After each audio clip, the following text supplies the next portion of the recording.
Good day. Welcome to the Cory Morgan Show.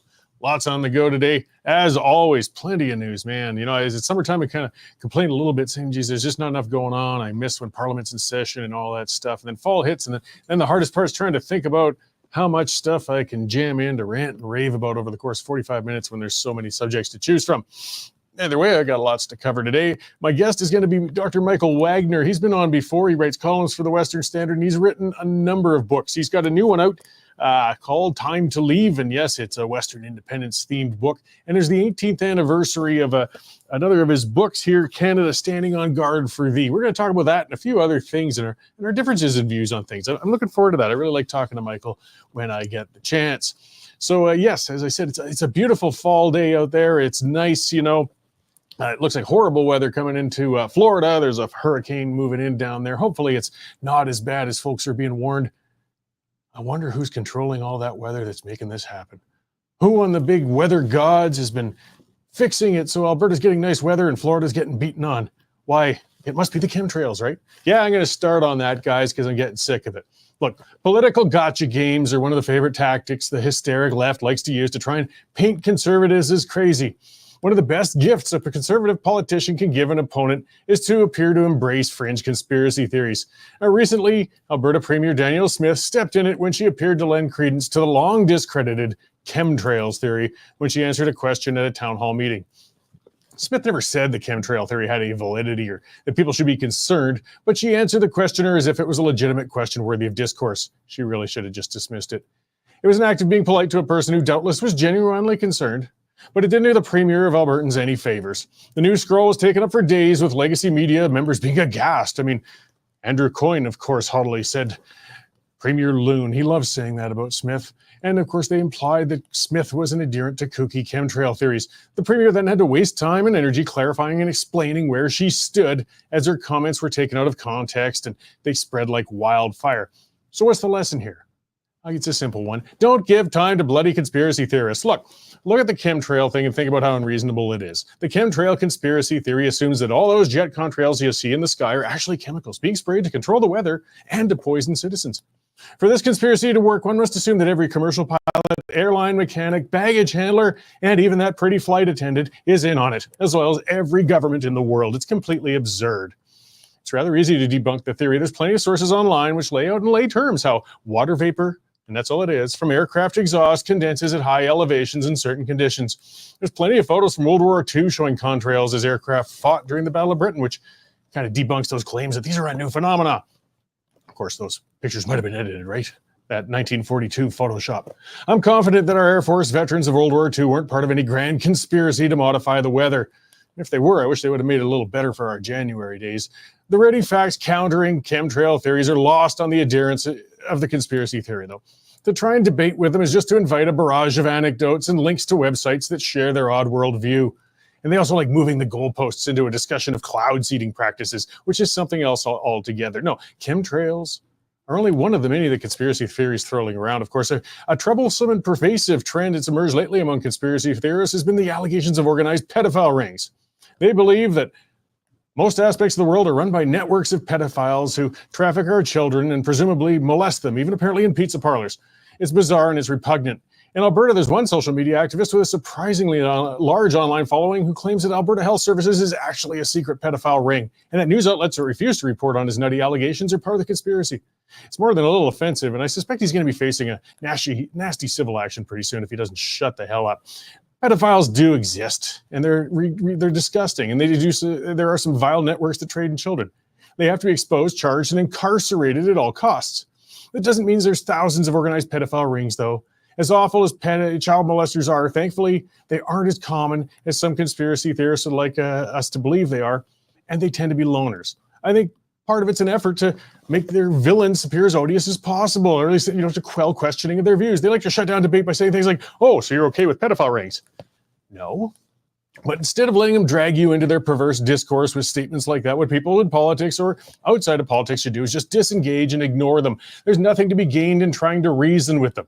A popular saying today is yesterday's conspiracies are today's realities. Well, in a couple cases, that's true. In most cases, yesterday's conspiracies remain as goofy and unproven today as they ever were. They just have better websites. Just because some historic conspiracy theories have proven to have some merit, it doesn't mean the other conspiracy theories are valid. Since there's hundreds of theories out there, some are going to manage to have some merit to them now and then. Even a broken clock is right twice a day.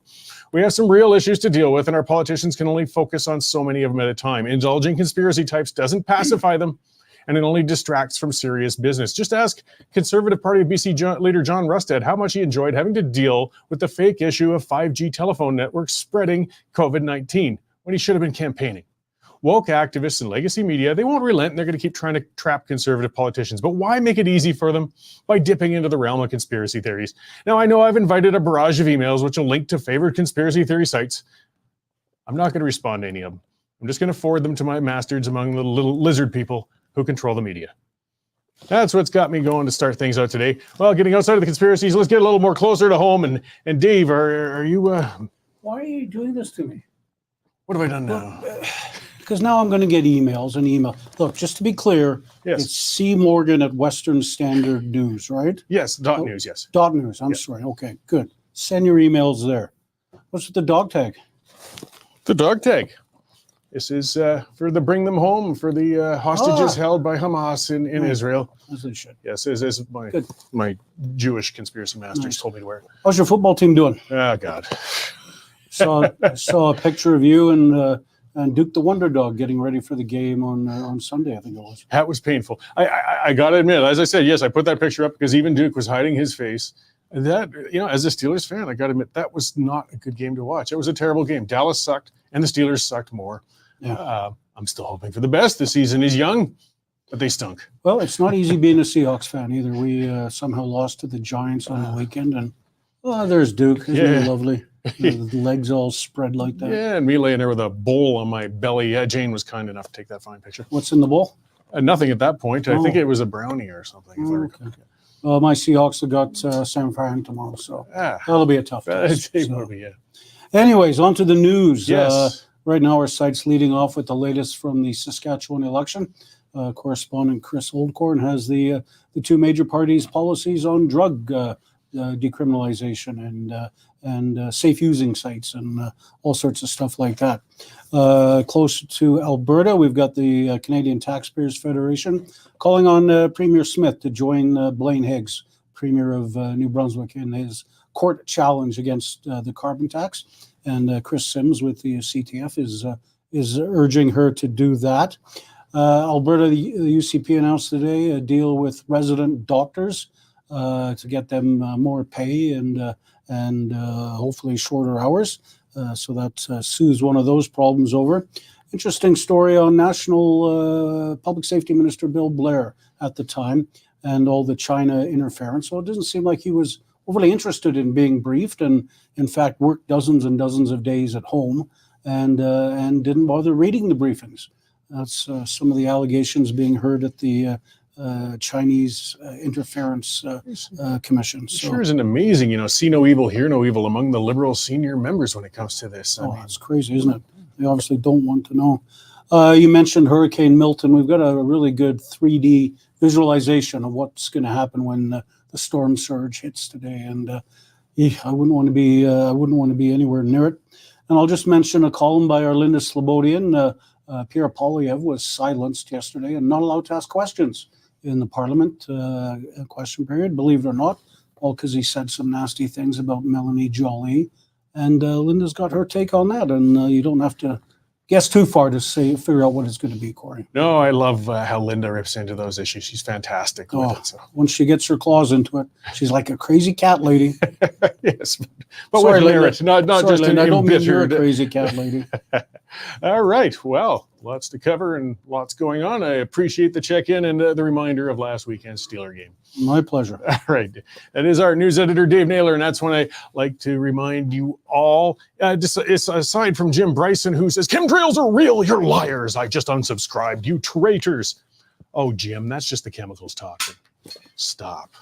Look, guys, for those who want sane news coverage and real things, check out westernstandard.news. It's $9.99 a month, $100 a year, guys. And yes, you know what? We do have columnists who will give a little more credence to those things, but I'm not going to be one of them. And this is how we do stay independent of control from the federal government or anybody else, we do stay accountable to you. So I guess if my chemtrails comments upset enough people, we'll have lost enough subscribers that perhaps we shouldn't talk about it anymore. But I'm not going to stop at this point.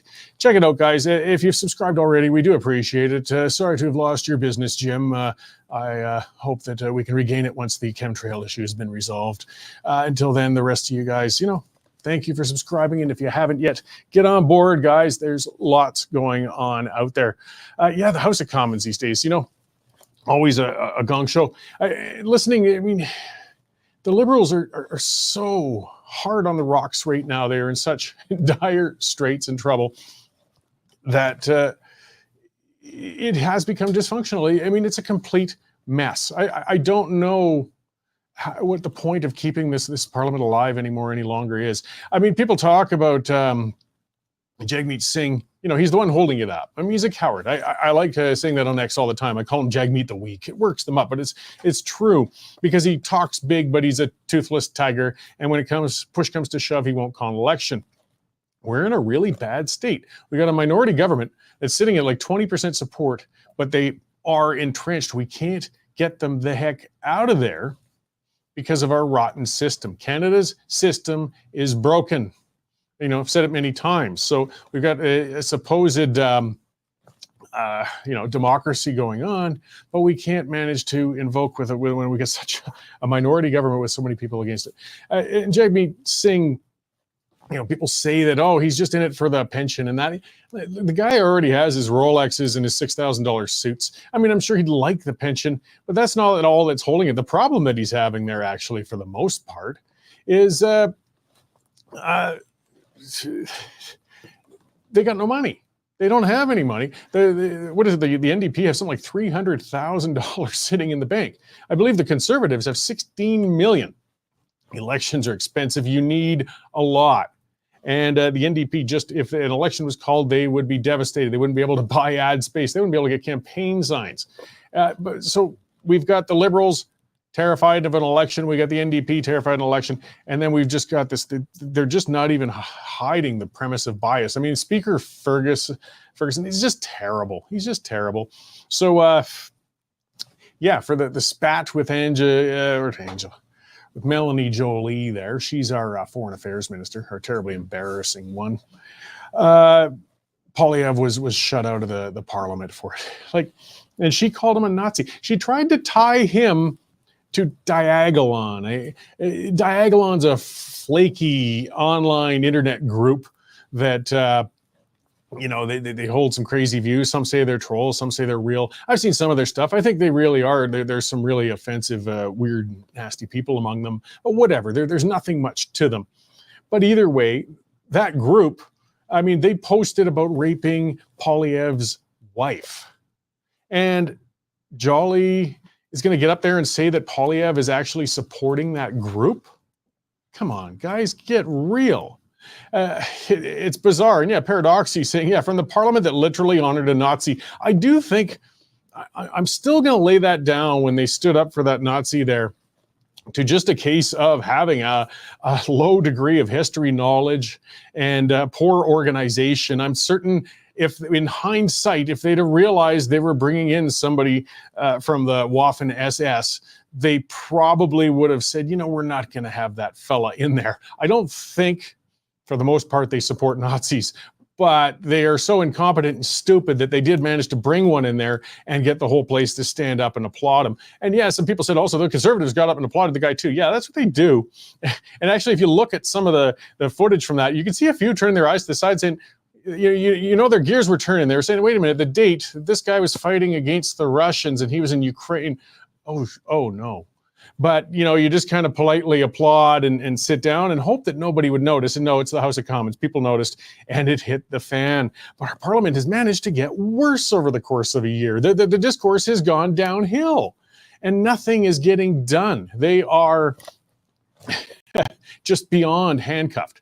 And even if and when the time comes that we finally get rid of those Liberals and we get the Conservatives in, that's when people will really discover how actually broken our system is, intractable it is, because that's when the Conservatives you're going to find that they don't change a thing. And that's where my guest can really answer a whole heck of a lot on that. He's been on before. He's Dr. Michael Wagner. He's written a number of books, particularly on Western independence and other things. And he's got a new book out and an anniversary edition of another book out. So thanks for coming on to join me today, Michael. Thanks for having me, Cory. Can you hear me? I do, yes. So you're coming in nice and clear. Okay, great, because I didn't know if I needed a headset. So. No, you're coming in good. So yeah, I'll just start with that. I've got your books in here as well. This is Time to Leave. Canada Cannot Be Fixed. And as I was saying, with the gridlock going on in Parliament right now, kind of shows a little bit of that, with the system being broken, not just the policies necessarily.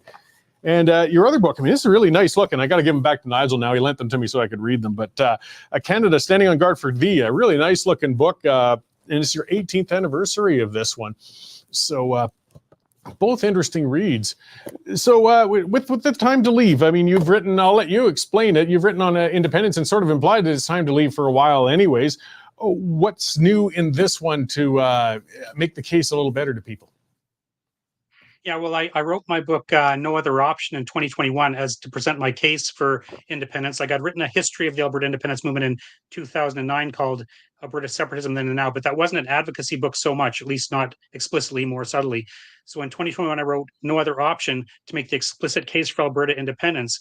And I found a lot of people were sympathetic, but so many people would say to me, Alberta should become independent, but first we need to try to reform Canada. And well, after we've tried to reform Canada, if that doesn't work, then we'll try to become independent. But for me, that was a frustrating argument, because so much of our history for the last 40 or 50 years has showed how we have tried to reform Canada, and it didn't work. And we've tried everything reasonable so far. And so, I wasn't expecting to write another book advocating Alberta independence, but I really had to counter the argument that we still need to try to reform Canada, because there are many things I talk about in Time to Leave in more detail than in No Other Option that show we've tried to reform Canada. And the two biggest ways in which we tried to do that was, number one, the Reform Party, and number two, Senate reform. And we started on Senate reform, by late 1970s. So there are things that we worked on that many good Albertans worked on for many, many years. And they were not successful. And so I'm saying, we have tried to reform Canada. And since none of these efforts we've tried over the decades have worked, we really have to go now for the independence referendum. That's the only thing we have left that we haven't tried. And, when I talk about Senate reform and the Reform Party, these people did the best. It's not a matter of we can do these again and do better. We can't. We had the very best people, in the Reform Party and advocating Senate reform. And if our very best people cannot achieve it, doing their very best, then those are not viable options for us. And as you mentioned earlier, it's a system that's broken, and Central Canada benefits from the system, so they do not want it reformed. And so the only thing we have left now is the independence referendum. And so Time to Leave is different from No Other Option in the sense that it really focuses specifically on showing how we've tried so many things that haven't worked. That's kind of the main theme of the book. And so, all these books cover the same time period in a sense, because, from the 1970s up until now, but they're not covering, they're using, there's different information. So you're not, if you buy two of the books, you're not getting the duplicated information that way.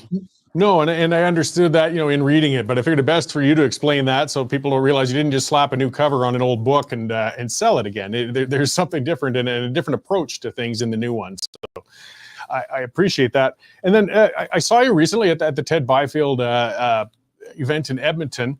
And of course, he was an amazing Albertan, and he came from elsewhere in Alberta, but he established himself here. And a little while ago, I read Ted Byfield, one of his books, and it reminded me once I read your Standing on Guard for Thee on the unapologetic social conservative and Christian stance, which is fine, and I was really fascinated with it, and I wanted to talk to you a little bit about that. Not so much on we will talk a bit about the content of your book, but you see, we're somebody like myself. I'm very much not on the socially conservative side or a person of faith, but we have a big commonality in supporting individual freedom, and that's how we can sit in the same room and respect each other. And if we could fix the system, that's how we could all be satisfied. Like, there is a way.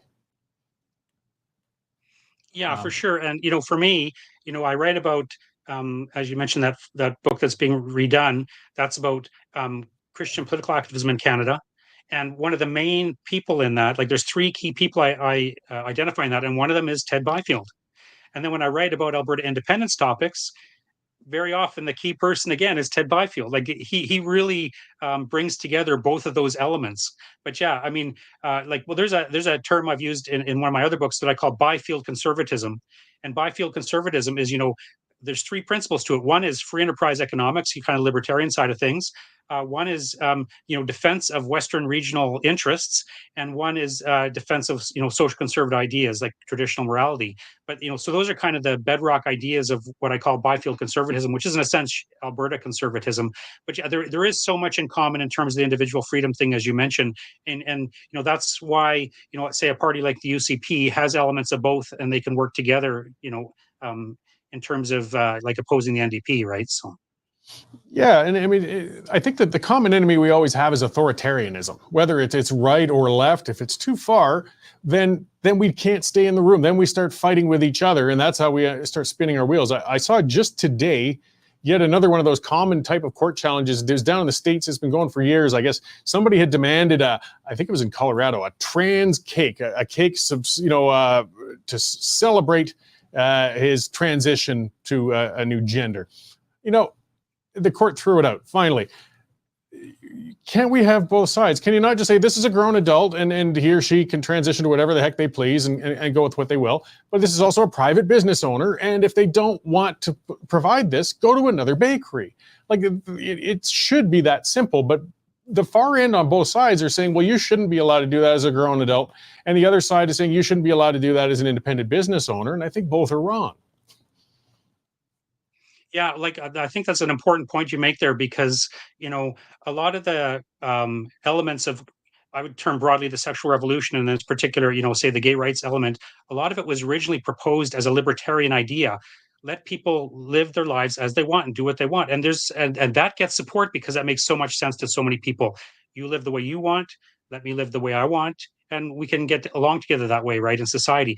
But you have the examples like you brought up. Here's a Christian businessman who does not want to participate in certain, baking a cake for certain activities or certain identities, and yet they go after him. Like, once they realize that he won't, he's got a number of these cases that have happened because people go directly to him deliberately to cause him trouble because they want to force him to embrace their way of doing things.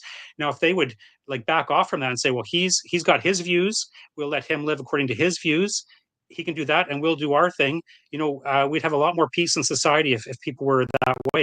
That's the original libertarian thing. You live your way and I'll live mine. That does provide a good basis, but it's so hard for many people to accept that. When they see someone who doesn't agree with them, they want to, for some reason or other, take action to shut that down or to force some kind of conformity. And we see a lot of right now, because the progressives are in power to one degree or another, they want to enforce conformity. Like we saw that with the NDP and the Christian schools. If Rachel Notley's government was going to shut down some Christian schools because they were unwilling to adopt certain pro-LGBTQ policies. And if it wasn't for Jason Kenney being elected in 2019, that would have gone ahead. And it's because, the progressives and probably people on the right too, to some degree, have this thing that you must live according to what I believe. And if you don't, then the government's going to make you do it. You know what I mean? So the libertarian ideal is so much better in the sense of allowing people just to live their own lives and not interfere with what other people are doing in their own business.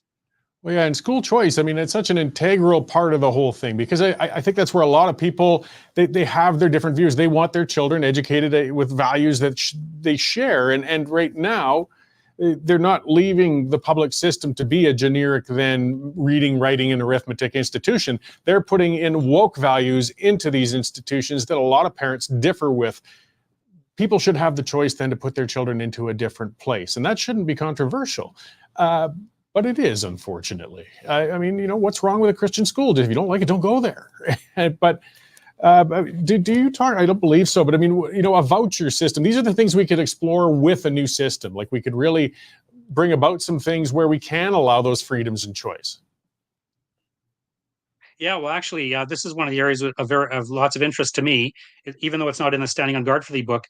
The idea of education, because my wife and I, we've home educated right from the very beginning. Like we've been firmly in that, and so in graduate school, actually, my area of expertise was on school choice in Alberta to some degree.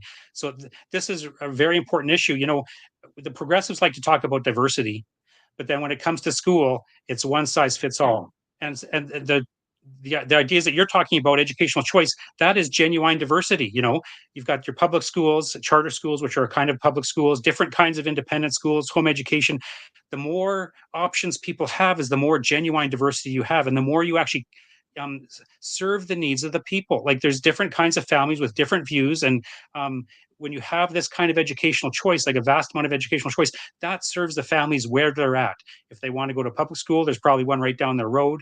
If they want a more specialized charter school, maybe they can find one, especially if they're in a big city. If there's the kind of private school that they want, there's lots of different kinds of ones. In Alberta, partially depends on where you live and things like that. And then home education, you can do that in any part of the province. And then even within home education, there's different degrees to which you can follow the government curriculum, or you can follow a different curriculum, or you can do what some people call unschooling, where you just kind of let the children follow their own interests to whichever degree. But there's so much, like, this is a real libertarian success story, educational choice, that people can choose what's best for their family, for their children, and they don't even have to choose one and stick with it. If they can try something that's not working for their kids, like a lot of people in home education, first sent their kids to school, and the school didn't work for them, and so they can bring this child home and work with the child home. Like, there's just so much opportunity there, and the more freedom there is, the more genuine diversity there is, and the better the needs of the families and children are served. Well, absolutely. And I mean, one of the areas getting outside of the social conflict and things like that is different childrens do respond differently to different types of education. Some kids are really well geared for a hands-on. They could be a fantastic mechanic, or or a tradesperson or something like that. But in the public school, they treat that as if it's not a decent trade, or they say that's where we stick the troublesome kids. Well, no, actually, and perhaps if those children were put into the schools that they're better accustomed to, they could be even better mechanics, even better electricians and such, and they'll do very well for themselves. But you need to give that choice to apply to the different kids. As you said, we're trying to stuff everybody into the same bowl, and it's harming all of them. Yeah, and just as an example of that, and this is something I think I've experienced in my own life, is like boys in particular develop a little bit slower than girls do, academically.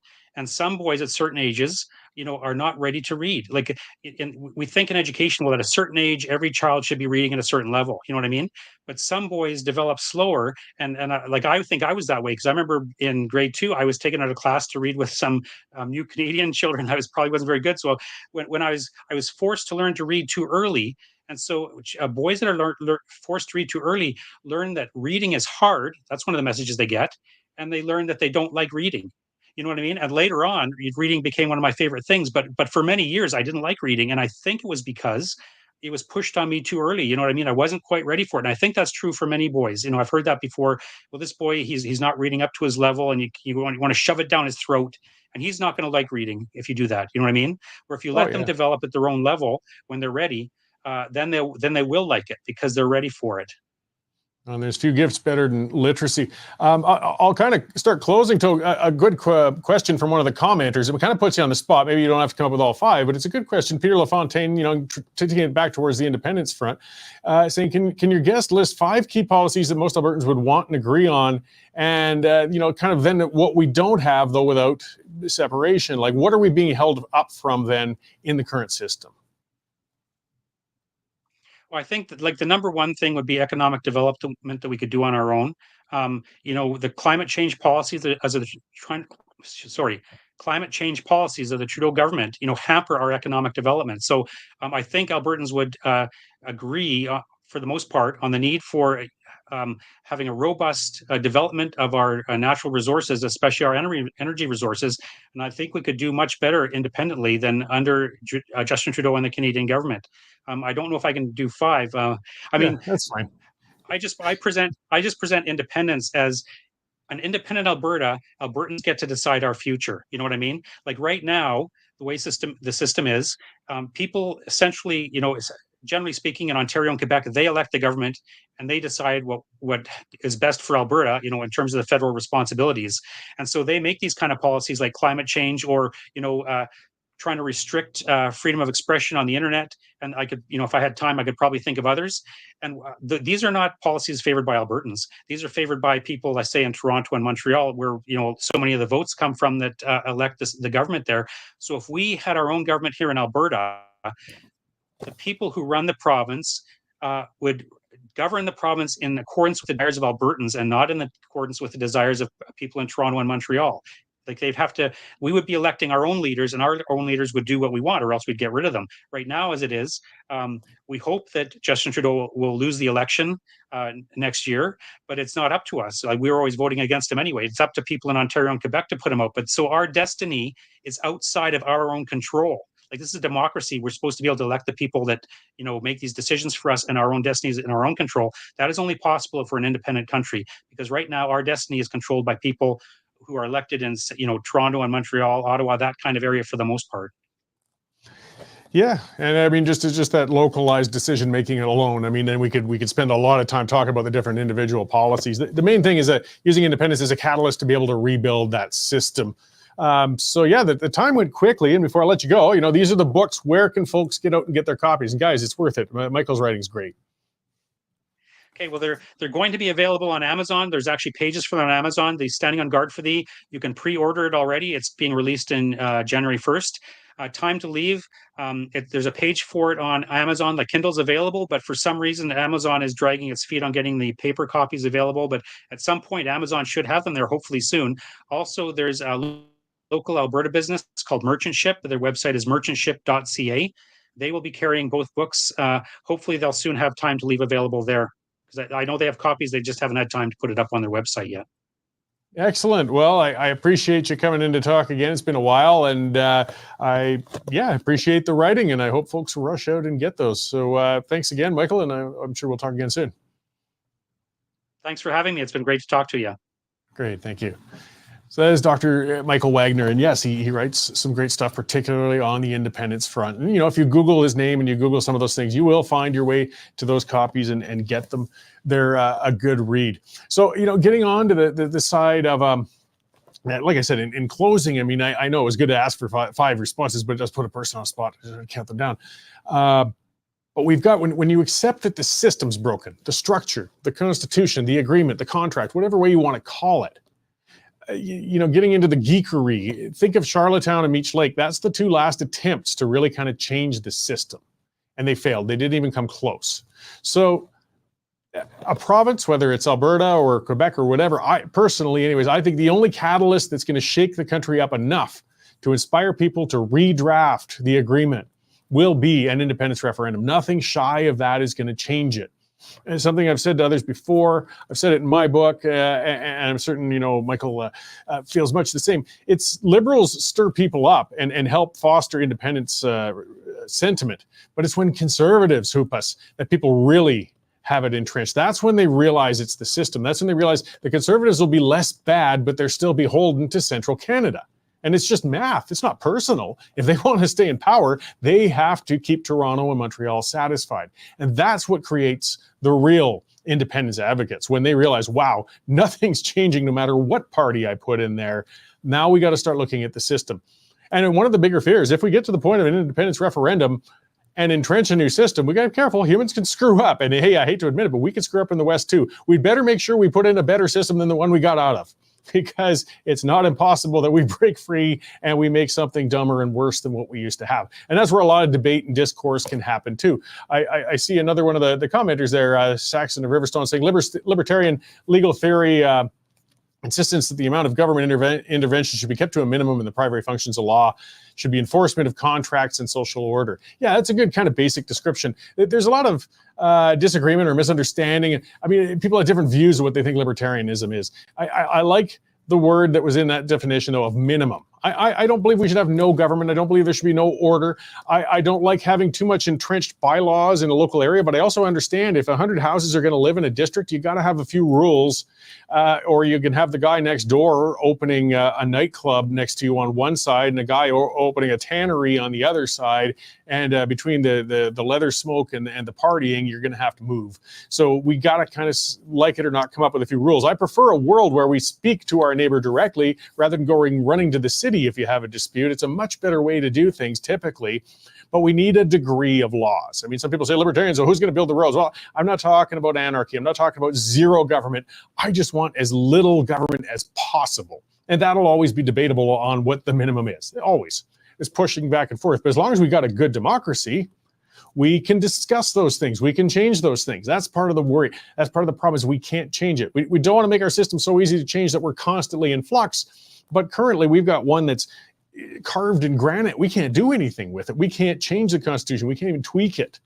So we can't flex to different policies or outlooks. And it leads to just to the disaster we got. Look at Parliament. What a waste of time is going on there. But can we ignore Parliament and just go our way provincially? Well, no, unfortunately, because the federal government has so much control over our laws, as Dr. Wagner was saying, whether it's economically with resource development and exports and carbon taxes and things like that. We can't just ignore them and do our own thing because there's a constant battle with them. All right, I'm going to pivot a little. Some folks who are watching social media and those who haven't, or if you're watching the Standard, Jared Jagger, he's been our guy in BC. He's been covering the BC election. He's a young fella. He's been really good. And then he went out the other night in Vancouver on the ground. And that's the difference. That's why I talk about subscribing to the Standard and supporting us, even if you get upset with me and my chemtrail stuff. Don't forget, there's lots of us here, and not everybody has to agree on everything. That's what I mean. There's some of that. Let's talk about binary and being non-binary. Binary thinking. Either everybody there has to write what I like, or I'm not subscribing. Well, then the problem is yours. You know, you can read the dozens and dozens of people who write and put things up on the Western Standard and don't click on mine. It's okay. It's easy. You can do that. There's lots of different views. When you draw a line in the sand and say, it's either all that way or I'm out the door, well, then get the hell out the door. Don't let it hit your ass on the way out. I mean, I'm not going to pander to everybody who gets upset because they don't agree with me on everything. Guys, if you agreed with me on everything, you're cult members. You aren't readers. So we're allowed to disagree. So either way, Jared gets on the ground. He went out to the protests in Vancouver in person. And man, the thing that really impressed me when he's posting them, he's actually a really good photographer too. We're talking some high level, excellent images he was sharing on there and video that went viral across the country because unfortunately our legacy media wasn't really there covering it. And what we had was the shield fully fell off on the pro-Hamas, pro-terrorist activists we're seeing on our streets. And you know, they've been pretending all this time. We're freedom fighters. We're doing this for Palestine. We don't hate the Jews. They didn't even pretend anymore. I mean, when you're out on October 7th, when you're out on the anniversary of one of the most horrific, disgusting terror attacks in human history, when a music festival was targeted, young women were picked up, raped, tortured, murdered, hundreds were kidnapped, 1,200 murdered, whatever side of the issue you're on, unless you're inhuman, and those people protesting are, you should be disgusted by that tactic in attacking innocent people in Israel. And October 7th was the anniversary of it. And to go out there waving your little Palestinian flags and your terrorist flags and your Hezbollah flags. And these are the words, these are the quotes, and that's where I really appreciate Jared got it on video because people just don't believe it. These are the things they were chanting. We are Hamas. We are Hezbollah. Now, these are both registered, known terrorist entities. It's not opinion whether or not they're terrorists. They are terrorists. Every developed country in the world calls those entities terrorists. And that's what these guys are saying. We are Hamas. We are Hezbollah. Death to Canada. Watch the videos. Watch what Jared put out there. And it's funny, I read a CBC, yes, the state broadcaster. I read a lot. I have to read a lot of that stuff, whether I like it or not, to have a broad point of view when I bring my stuff out to you guys. And the CBC used some of Jared's pictures, actually, in their article, and they credited him with it. And they even said along the line, we haven't independently verified the video taken, but a CBC reporter was in the area who did say that, yes, indeed, they did say we are Hamas, we are Hezbollah, death to Canada. So yes, even the CBC kind of had to almost grudgingly admit that that's what these guys were chanting out there. How much more are we going to put up with? They're all masked. They're smashing windows at universities. They're terrorizing Jewish neighborhoods. I mean, again, they kept saying it's Zionists. You know, they love using that term. It's Zionist, Zionist, Zionist. If you're just substituting a word for Jew. And if it had been anything else, the law would have stepped in by now. They would have said that's enough. If this had been, because these guys all wear masks. Funny, you know who else did? Klan members. Yeah. You know, if you really believe in your cause, why do you have to hide your face? Huh? Why are you such a coward? Why you got to always hide behind a mask, sunglasses in the works? Because you know you're wrong. Because you know you're scum. And you are. When you're celebrating the slaughter of girls at a music festival, you're wrong. You know, so people say that not every issue is black and white. Some of them are. And celebrating that is the same as celebrating on September 11th for the blowing up of the World Trade Center. And it's old. And we can't keep letting this slip. We wouldn't put up with a bunch of Klan members out there marching on the streets saying it's time to get rid of the black population in Canada, would we? No, of course not. We would say that we don't put up with that in a civilized country. That's what I'm talking about, the balance between, yes, and rights. It's not always easy. You know, you want free expression. You want to let people, even if their views are a little offensive, fine. But there's a line that gets crossed. And when it comes to incitement of violence, when it comes to actually trying to promote hatred, yes, we draw that line and we do have charges. And this, when you're saying death to Canada, yes, you've crossed the line. You're inciting hatred. You're asking to kill people. And you know what? Eventually one of these nuts will. Maybe a few of these nuts will. The time to intervene is now. The time to intervene was actually months ago. But meanwhile, we've got Jolie and Poilievre fighting in Parliament over this because Melanie Jolie, for whatever reason, is afraid to condemn these savages. And then the Speaker of the House, who's pretty much owned by the Liberal Party, is embarrassing the office of Speaker, stops Poilievre from speaking about it because he feels it's offensive. Or no, the bottom line was he was owning a Liberal minister because Jolie is really not the sharpest knife in the drawer. So let's just stop him from asking her any more questions. And, you know, there was the flag burning that happened. They burned a bunch of Canadian flags at this protest in Vancouver the other day.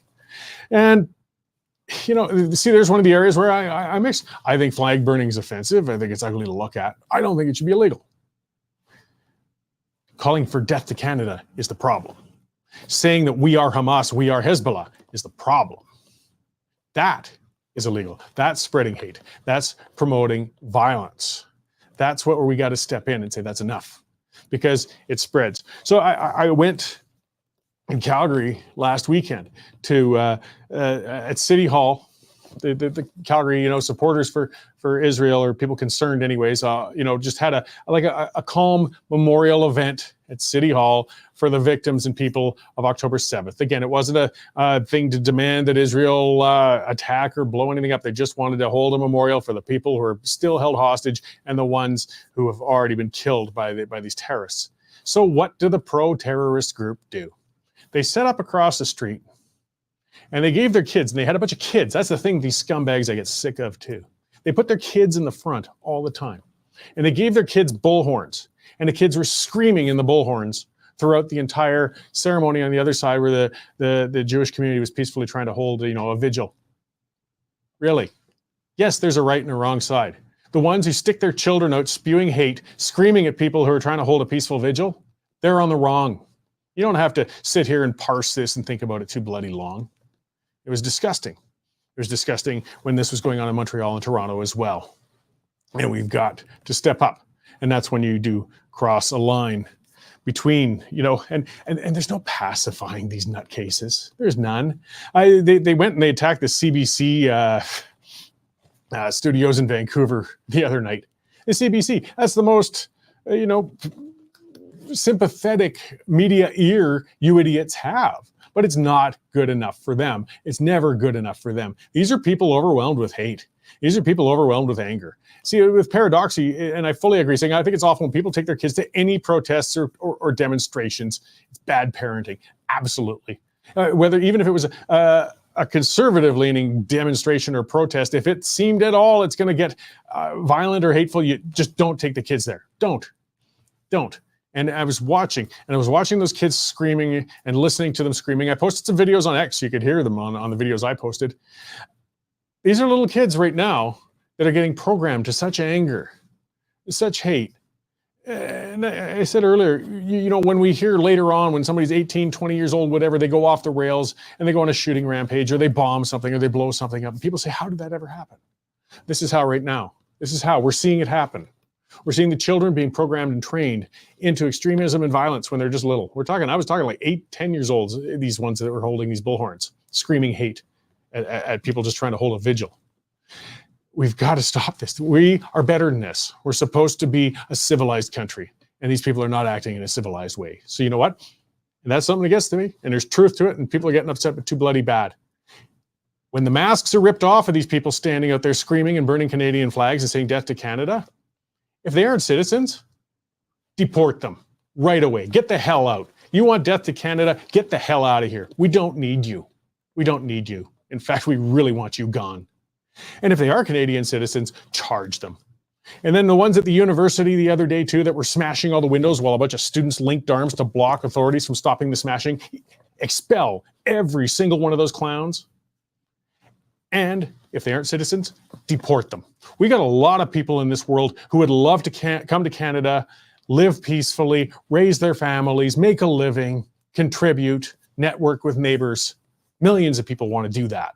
And right now we can only fit so many because we got all these scumbags taking up space and chanting death to Canada at these protests. No, we got to stand up for ourselves, guys. This is why Canada's weak. If you don't like independence movements, people like me and Mr. Wagner pushing these sorts of things, if you want to instill some pride in Canada, so guys like me and Mr. Wagner don't end up spreading the independence sentiment, then bring about some pride in Canada. Part of the pride is having a civilized country that's going to stand up against pro-terrorist types of people, hate-spewing people, and say, we do not allow that here.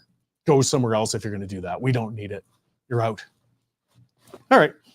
That's enough ranting out of me. Be sure to tune in to the pipeline tonight, guys. We're going to have Jared on, actually. He's going to chat for a little while, as well as Chris Oldcorn. He's covering the election in Saskatchewan.